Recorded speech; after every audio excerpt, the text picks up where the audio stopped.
हिंदी निबंध बंदर। बंदर अद्भुत जानवर है। यह मनुष्य से मिलता जुलता है। इसका रंग भूरा या लाल होता है। भूरे रंग का बंदर का मुंह काला होता है। बंदर को 2 पैर होते हैं। बंदर को 2 आंखें होती है।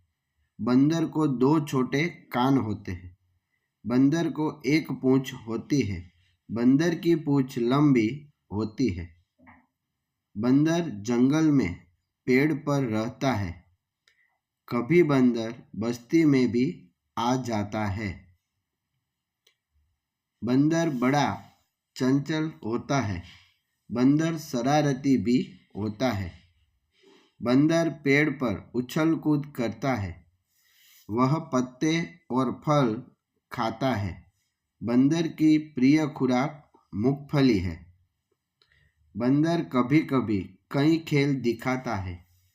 मदारी बंदर को नचाते हैं। मदारी बंदर से खेल कराते हैं। बच्चे बंदर को देखकर खुश होते हैं।